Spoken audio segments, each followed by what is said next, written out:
A bull market is where the supply of a product is going down while the demand is either stagnant or going up. This creates a price increase as more people are wanting to buy, but the supply is not meeting this demand. Last year, the supply of Bitcoin has never been lower, and the demand for Bitcoin has never been higher, and this has created the start of a bull market that could go well into 2022. Bitcoin has had several bull markets before, and each has lasted longer than the last, according to Thomas Fitzpatrick of Citibank. There are a few reasons why this is happening.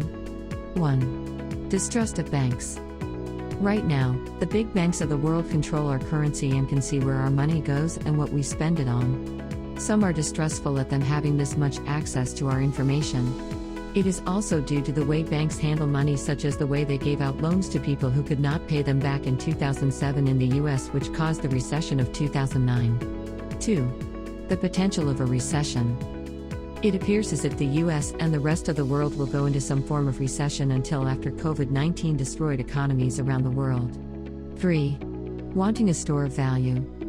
People are looking for something that is not tied to an outside source and therefore won't lose value if and when a recession hits. How do we know we are in a bull market? They say that on average, miners are selling 11 bitcoins per hour on exchange sites. By comparison, 214 bitcoins are being taken off the exchange sites per hour. This is creating a significant imbalance of supply and demand.